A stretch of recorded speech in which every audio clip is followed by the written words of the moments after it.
الحمد لله الذي جعل العلم نورا والعلماء ورثة الأنبياء والصلاة والسلام على من بعث معلما ومجاهدا في سبيل الله.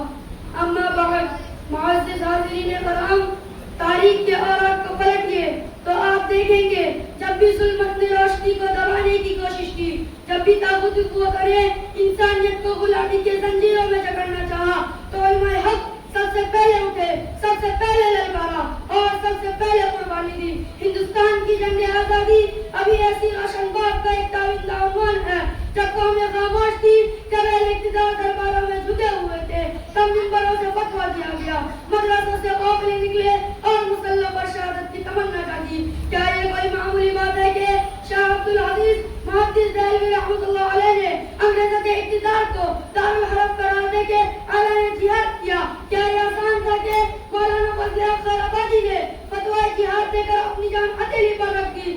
یہ وہ وقت تھا جب دارالعلوم دیوبند جیسے ادارے صرف درس و تدریس کے مراکز نہیں بلکہ تحریک کے علمی و فکری قلعے بن چکے تھے. مولانا قاسم نانوتوی، مولانا رشید احمد گنگوہی، مولانا حسین احمد نقوی، یہ سب صرف نام نہیں بلکہ آزادی کی راہ کے چراغ ہے جن کی روشنی آج ہمارے دلوں کو گرماتی ہے.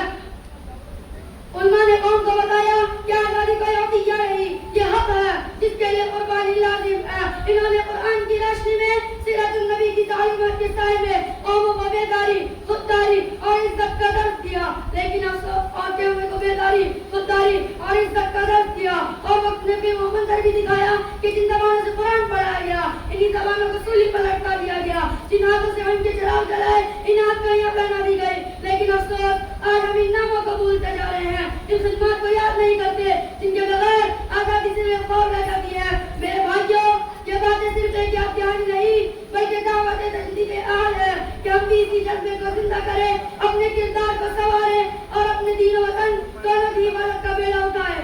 اللہ تعالیٰ ہمیں اپنے علماء کرام کی قربانیوں کا قدردان بنائے اور ان کے مشن کو لے کے آگے بڑھنے کی توفیق عطا فرمائے.